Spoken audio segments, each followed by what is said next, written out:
If you're watching this, make sure you hit that subscribe button to Short Revenge Stories, because what I'm about to tell you isn't just a story.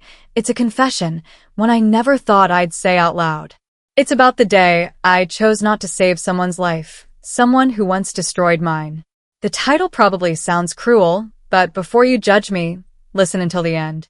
You might understand why I said no, and why I don't regret it. My name is Hannah Cole. I'm 27 years old, and today was the day I found out my so-called sister needed a bone marrow transplant. The word sister feels wrong in my mouth, like something bitter. Because she's not my sister, not really. Not after what she did. But let me start from the moment I got that call, because that's where everything unraveled. I was at work, standing in the break room, my coffee cooling in my hands when my mom's name flashed on my phone. Her voice trembled the second I answered. "Hannah, it's Emily. She's sick. It's leukemia." I froze. Emily. The girl who used to braid my hair and then stab me in the back with the same hands. "They say she needs a bone marrow donor," Mom continued. "The doctors think you're the best match." My throat tightened. For a second, I felt this strange mix of guilt and anger, like two storms colliding. "You'll do it, right?" she asked. But all I could whisper was, "I don't know." Because how do you save someone who made sure your life wasn't worth living? 3 years ago, Emily and I both worked at the same marketing firm. I'd just been promoted to a senior strategist after months of late nights and proving myself. Emily had always been the golden child, prettier, louder, effortlessly charming, but I was the one who worked hard. When she joined the same firm, everyone adored her instantly. She had this way of turning people into her audience. I was proud of her at first, proud to have my sister there. But everything changed when I landed a big client, a luxury skincare brand that could have set my career on fire. That's when Emily started acting different. She'd hover near my desk, asking about my project, offering helpful suggestions. I thought it was sisterly support. I didn't see what she was really doing, stealing. Little by little, she copied my pitch notes, my data sheets, my client insights. And 1 week before my final presentation, she took it all and presented it as her own. My boss called it a misunderstanding, but the damage was done. The client went with her, and I was accused of plagiarism. I lost everything: my job, my reputation, my confidence. Emily got the promotion. I got months of silence and depression. I haven't spoken to her since. So when Mom said, "She needs you," I felt something cold inside me. I told her I'd think about it, but I already knew the answer forming in my chest. I hung up and just stared out the window, watching the gray clouds smear across the sky. My hands were shaking, but not from fear, from rage I thought I'd buried years ago. By the time I drove to the hospital, it was late afternoon. The air smelled like rain and disinfectant. I walked through those automatic doors like I was entering a courtroom, not a hospital. My mom rushed up and hugged me. Her eyes were red and she kept whispering, "Thank you for coming." But I hadn't agreed to anything yet. I just wanted to see her, to see the person who had wrecked my life and now wanted me to save hers. Emily was in room 312. When I stepped inside, she looked smaller than I remembered. Her hair had thinned, her skin pale under the harsh lights. For a second, I almost felt sorry. Almost. Then her eyes met mine, and I saw the same smug glint I'd seen years ago, the one that said she always got what she wanted.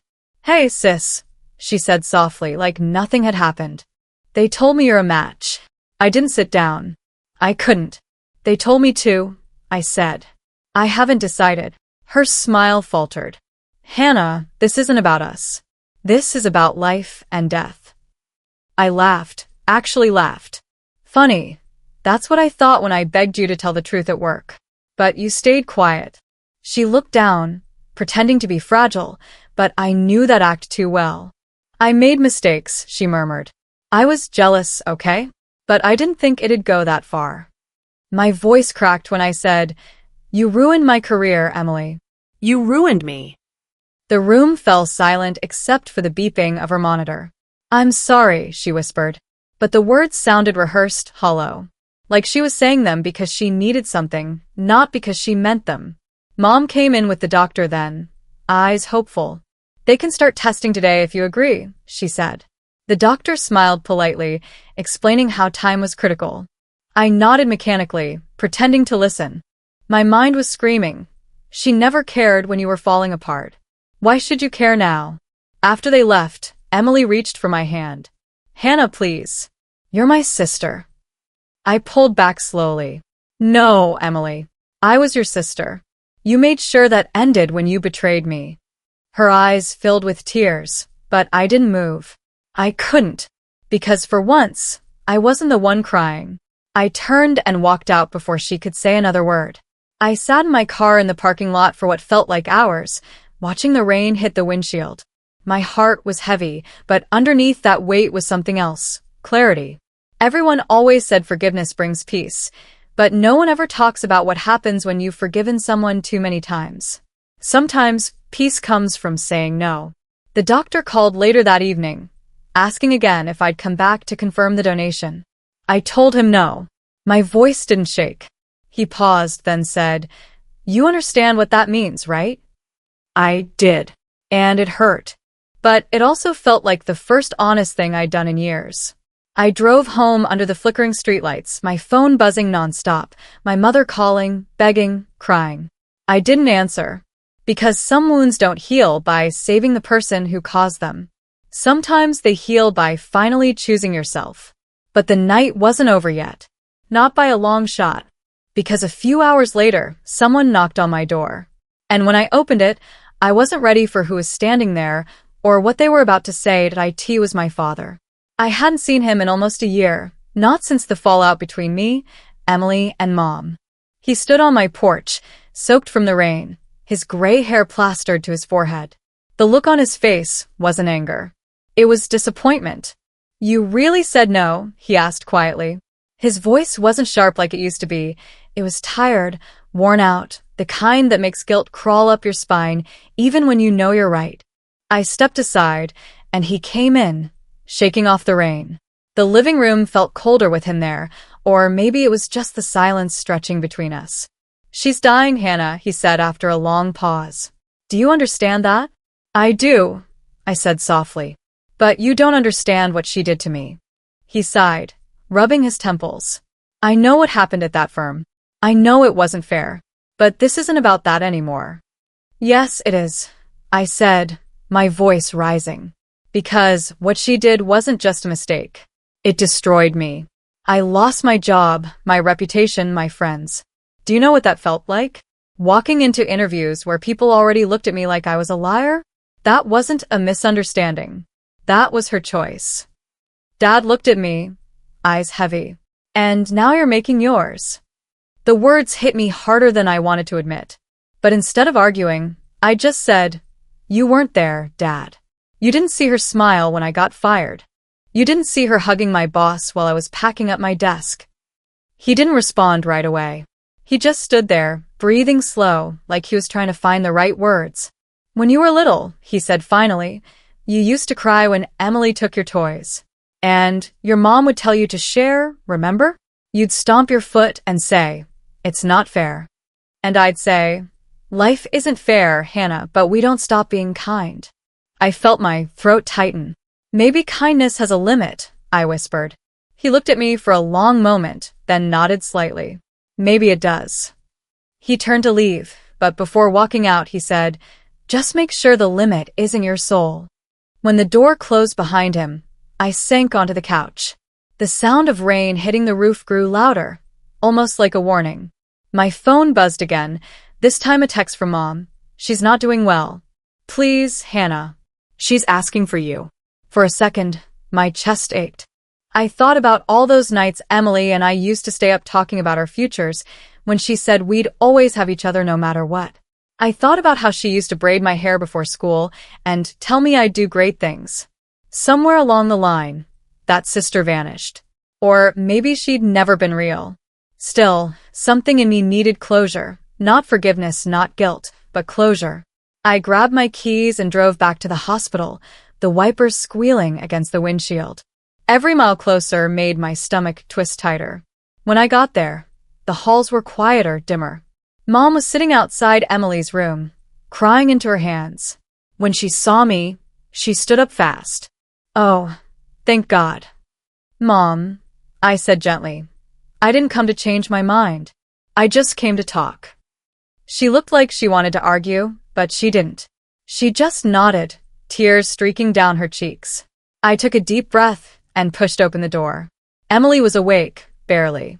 Her eyes fluttered open when she heard me. "You came," she whispered. "Yeah," I said. My voice felt foreign. "I needed to see you." She smiled faintly. "I didn't think you would." I stood by the foot of her bed, arms crossed.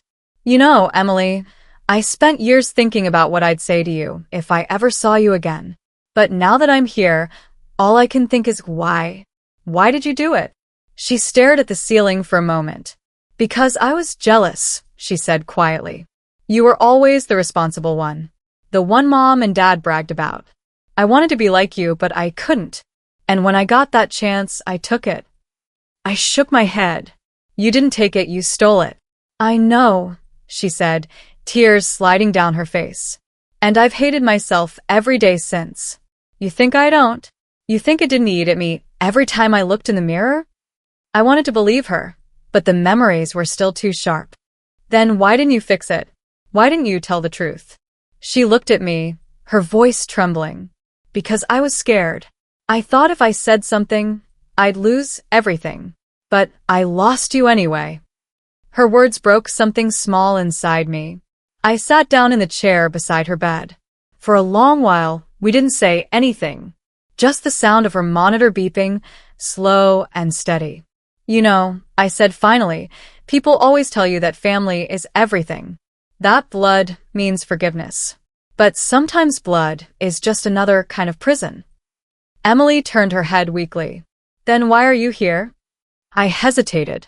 "Because I needed to see if there was anything left of the sister I used to love." She smiled sadly. "And? Did you find her?" I stared at her, pale, fragile, nothing like the girl who'd once burned my life to ashes. "Maybe a little," I admitted. We sat there, the silence between us heavy but different this time. Not angry, not cruel, just tired. After a while, she whispered, "I don't want you to hate yourself for saying no." "I don't," I said. "For the first time in years, I don't hate myself at all." Her eyes softened. "Good."